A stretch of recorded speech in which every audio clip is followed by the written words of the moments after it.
There are ways to travel around India that will provide you an enriching experience of traveling without breaking the bank. तो आज हम बात करेंगे ऐसी inexpensive places के बारे में जो आपको ट्रैवल का बहुत ही बेहतरीन अनुभव देंगी और आपको बहुत ही बजट में घुमाते हैं। दिल्ली के आसपास बर्फ़ देखने के लिए आप जिन जगहों की बात करते हैं उनमें सबसे पहला नाम क्या आता है आपके दिमाग में? राइट, आपके दिमाग में भी शिमला या फिर मनाली आ रहा होगा, पर मैं आज आपको शिमला या मनाली से अलग कुछ ऐसे ट्रैवल एक्सपीरियंस के बारे में बताने वाली हूँ जिसके बारे में कहा जाता है वर्ल्ड अराउंड द वर्ल्ड। आपको समझ आ गया होगा मैं कौन सी जगह की बात कर रही हूँ। तो आज हम हिमाचल की एक ऐसी लोकेशन की बात करने वाली हूँ जहाँ जाने के बाद में आपको एक अलग ही दुनिया, एक अलग ही एक्सपीरियंस फील होने वाला है। तो चलिए मेरे साथ वो कौन सी जर्नी है जहाँ हम आज जाने वाले हैं आपको लेकर। Welcome to the Wanderlust. और आज मैं आपको एक ऐसा ट्रैवल एक्सपीरियंस देने वाली हूँ जो आपने इससे पहले लाइफ में अगर नहीं किया है तो आपको वंस इन अ लाइफ बनता है। तो चलिए चलते हैं एक ऐसी जगह जहाँ सबसे ज़्यादा बर्फ़ गिरती है। और वो ऐसी कौन सी जगह है जहाँ पर सबसे ज़्यादा बर्फ़ मिलती है? तो दो ऐसे क्लू मैंने आपको दिए हैं। नंबर 1 इज़ कि वर्ल्ड अराउंड द वर्ल्ड किसके बारे में कहा जाता है और सबसे ज़्यादा बर्फ़ कौन सी जगह पे गिरती है? तो the name is Himachal Pradesh का काजा। चलिए काजा चलते हैं आज। काजा समुद्र से 11,900 फीट की ऊंचाई पर है। तो आज हम काजा के बारे में जानेंगे। तो इस वीडियो में एंड तक बने रहिए और मैं आपको लास्ट तक बताती हूँ कि आपको काजा में कब जाना है, कैसे जाना है, क्या क्या करना है और why Kaza is famous for. आपको क्या लगता है why is Kaza famous for? Kaza में बर्फ़ तो बहुत ज़्यादा गिरती ही है, इसके साथ ही Kaza is famous for its colourful festival and Tangyung Monastery. You can also watch llama dance here. अब बात कर लेते हैं काजा में हमें पहुंचना कैसे है। तो काजा पहुंचने के लिए दो रास्ते हैं। एक तो आप शिमला की साइड से जा सकते हैं जो कुन्नौर वैली होते हुए जाएगा, और दूसरा रास्ता जो हम बात करेंगे लाहौल स्पीति वाला रास्ता। लाहौल स्पीति वाला जो रास्ता है वो सर्दियों के टाइम में बंद कर दिया जाता है। बहुत ही ज़्यादा भयंकर बर्फबारी होने की वजह से लाहौल स्पीति वाला रास्ता बंद रहता है सर्दियों में। अगर आपको सर्दियों में काजा पहुंचना है तो आप किन्नौर वैली वाला रास्ता यूज़ कर सकते हैं क्योंकि ये पूरे साल खुला रहता है। काजा में आपको रहने की क्या व्यवस्था है, यानी काजा में स्टे के क्या क्या ऑप्शंस हो सकते हैं। काजा में स्टे ऑप्शंस की अगर हम बात करें तो यहाँ पर वैरायटी ऑफ द स्टे है और यहाँ पर आपको गेस्ट हाउस से लेकर होटल्स तक सब कुछ मिल जाता है। ये काजा एक सेंटर प्लेस है। ये एक बहुत बड़ा शहर तो नहीं है लेकिन यहाँ पर ठीक ठाक व्यवस्थाएँ आपको मिल जाएंगी।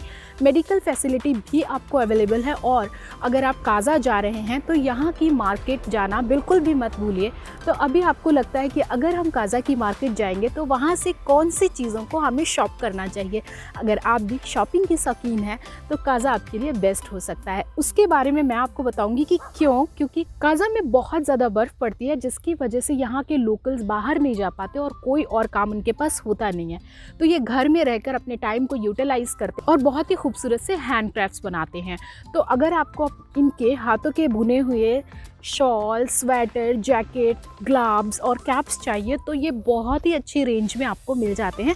तो आप काजा से अपने वूलन्स की शॉपिंग कर लीजिए, क्योंकि काजा में अगर आप शॉपिंग कर रहे हैं तो सबसे अच्छा तरीका यही है कि आप वहाँ से वूलन्स लेकर आएँ। इनके वूलन्स की क्वालिटी काफ़ी अच्छी होती है और इनके वूलन्स आपको बहुत ही अफोर्डेबल रेट पे मिल जाते हैं। तो काजा शॉपिंग के लिए भी आप जा सकते हैं।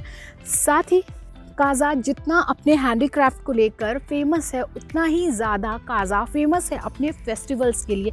जी हाँ, सही सुना आपने, काजा अपने फेस्टिवल्स के लिए काफ़ी फेमस है। और काजा के जो फेस्टिवल हैं ये बहुत ही वाइब्रेंट होते हैं। स्पेशली यहाँ पे टिबेटियन मॉन्स्ट्रीज़ हैं जिसकी वजह से आपको यहाँ पर लामा डांस देखने को मिल जाता है और ये आपको सिर्फ कुछ ही जगह पे इंडिया के अंदर मिलता है। तो आज के इस वीडियो में मैं आपको लामा डांस के बारे में भी बताऊंगी और ये भी बताने वाली हूँ कि लामा डांस वो क्यों करते हैं और उससे उनका क्या स्टोरी जुड़ी हुई है। साथ ही आपने बहुत सारे टिबेटियन फ्लैग्स देखे होंगे। स्पेशली लोग अपने घरों में जब मनाली या फिर हिमाचल के किसी भी हिस्से में जाते हैं तो वो अपने घरों में फ्लैग्स लेकर आते हैं और इन फ्लैग्स को हम अपने घरों को डेकोर करने में, अपनी कार में या कहीं पे भी, बाइक पे, सब जगह लगाते हैं। इन फ्लैग्स का मतलब क्या है और इन फ्लैग्स को कैसे लगाया जाता है, इन फ्लैग्स को लगाने के पीछे रीज़न क्या है, ये सारी चीज़ें भी इस वीडियो में हम जानेंगे। तो अभी तक हमने बात की कि काज़ा में आप कहाँ जाएं, स्टे के ऑप्शन क्या हैं और आप कौन कौन सी जगह को विज़िट करें और साथ ही आपको खाने के ऑप्शन क्या मिलेंगे, ये भी आपके लिए एक यक्ष प्रश्न की तरह खड़ा होता है। तो मैं आपको खाने के लिए क्या ऑप्शंस मिलने वाले हैं वो बताती हूँ, क्योंकि काज़ा के अंदर आपको ईटिंग ऑप्शन में बहुत ज़्यादा वैरायटी ऑफ फूड तो नहीं मिलेगा, बट हाँ आपको इंडियन और तिब्बतियन क्विजीन बहुत ही आसानी से मिल जाता है। तो अब बात कर लेते हैं best time to visit in Kaza. Kaza में विज़िट करने का जो बेस्ट टाइम होता है वो होता है मई से लेकर सितंबर तक, क्योंकि सितंबर के बाद थोड़ी बारिश होने शुरू हो जाती है और मौसम ख़राब हो जाता है। अगर आप दिसंबर में काज़ा को विज़िट करते हैं तो ऑफ कोर्स आप जा सकते हैं, पर वहाँ पर इतनी ज़्यादा बर्फ़ पड़ती है कि आपको वहाँ पर टंकियों का पानी भी जम जाता है, आपको बहुत ज़्यादा प्रॉब्लम आ सकती है। तो अगर आप विंटर्स के टाइम में काज़ा को विज़िट करना चाहते हैं तो बेशक कर सकते हैं, पर थोड़ा सा आपको एहतियात रखना होगा, क्योंकि विंटर के टाइम में वहाँ पर सर्दी बहुत ज़्यादा पड़ने वाली है। अब टाइम के बाद बात कर लेते हैं बेस्ट प्लेसेस की जो कि आपको काज़ा में विज़िट करनी है। तो काज़ा में जाने के लिए आप सबसे पहले तुंगियुट मॉन्स्ट्री जा सकते हैं, उसके बाद आप जा सकते हैं धनसड़ और उसके बाद आप जा सकते हैं कुंजुम पास।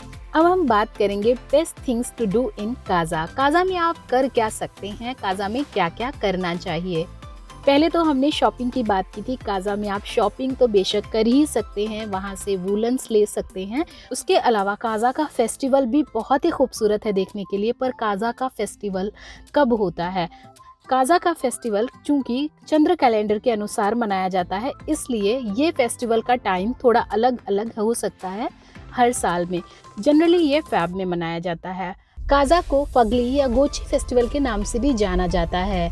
यहाँ पर लामा लोग डांस करते हैं, और इससे पहले कि मैं आपको लामा डांस के बारे में ज़्यादा बातें बताऊं या फिर आपको लामा डांस दिखाऊं, आप चैनल को सब्सक्राइब करके नोटिफिकेशन बेल को हिट ज़रूर कर दीजिए ताकि आपको ताज़ा अपडेट्स मिलते रहें। लामा डांस कब होता है?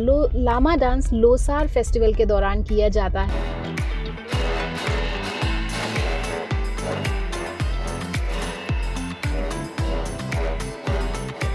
इंडिया में सब जगह जब कोई फसल कटती है तो उसको फेस्टिवल के रूप में सेलिब्रेट किया जाता है। लामा फेस्टिवल या लोसार फेस्टिवल फसल का जश्न मनाने के लिए हम करते हैं, जिसमें जौ की कटाई की जाती है। फसल की कटाई साल के अंत का प्रतीक होती है, तब हम सेलिब्रेट करते हैं। लामा फेस्टिवल 3 जगहों पे मनाया जाता है, जैसे कि सिक्किम, लद्दाख और लाहौल।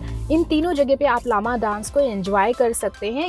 यह फेस्टिवल चंद्र कैलेंडर के अनुसार मनाया जाता है और ये 15 दिनों तक चलता रहता है।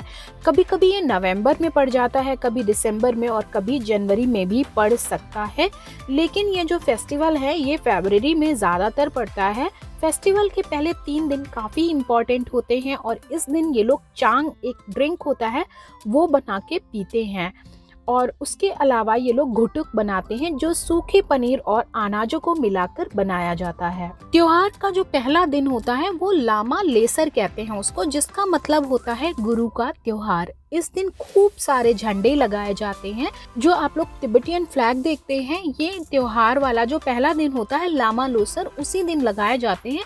और ये ढेर सारे झंडे हर जगह लगाए जाते हैं, क्योंकि त्योहार को जब शुरू करते हैं तो उसके कुछ दिनों पहले खेपा सेलिब्रेट करते हैं। खेपा के अंदर क्या होता है, बुरी आत्माओं से बचने के लिए ये लोग एक कांटेदार झाड़ियाँ लगा देते हैं और वहीं पर ये लोग अपने फ्लैग्स को लगाते हैं। ये जो फ्लैग्स हैं, जैसे कि आपको पता होगा, ये सभी धर्मों के लिए होते हैं, ये पूरी मानव जाति के लिए हैं। उनकी भलाई के लिए अपने गुरु से प्रार्थना करते हैं या फिर ईश्वर से प्रार्थना करते हैं, और बुरी आत्माओं को अपने कंट्री, अपनी जो अपनी टेरिटरी है, उनकी अपनी जो जगह है, वहाँ पर बुरी आत्माओं के प्रवेश को रोकने के लिए वो लोग कांटेदार झाड़ियाँ लगाते हैं। और उन्हीं के साथ साथ जनरली आपने देखा होगा ये तिब्बतियन फ्लैग्स भी लगे हुए मिलते हैं। इस दिन ये लोग आइबेक्स, हिरन वगैरह के प्रतीक भी लगाते हैं। ये काफ़ी शुभ माने जाते हैं। और इसमें ये लोग चाम डांस भी करते हैं। चाम डांस यानी बौद्ध भिक्षुओं द्वारा किया गया डांस।